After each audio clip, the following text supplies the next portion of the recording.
লক্ষ্মীপুরের রামগতির আলেকজান্ডার লঞ্চঘাট। দিনের শুরুটা ছিল একদম স্বাভাবিক, কিন্তু পরক্ষণেই বদলে যায় দৃশ্যপট। বহুদিন ধরে স্থানীয়রা বলছিলেন বালু বোঝাই বাল্কহেড দেখলেই চাঁদা তুলতে ছুটে যান ছাত্রদল নেতা নয়ন ও তার সাঙ্গপাঙ্গরা।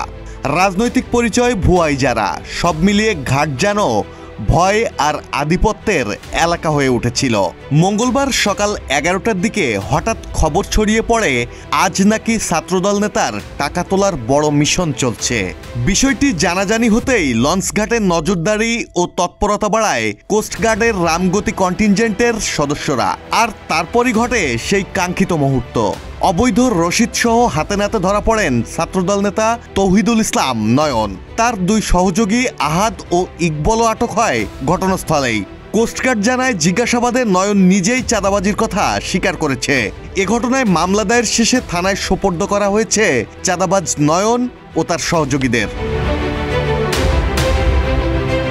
মাহমুদুল হাসান শাওন, প্রতিদিনের বাংলাদেশ।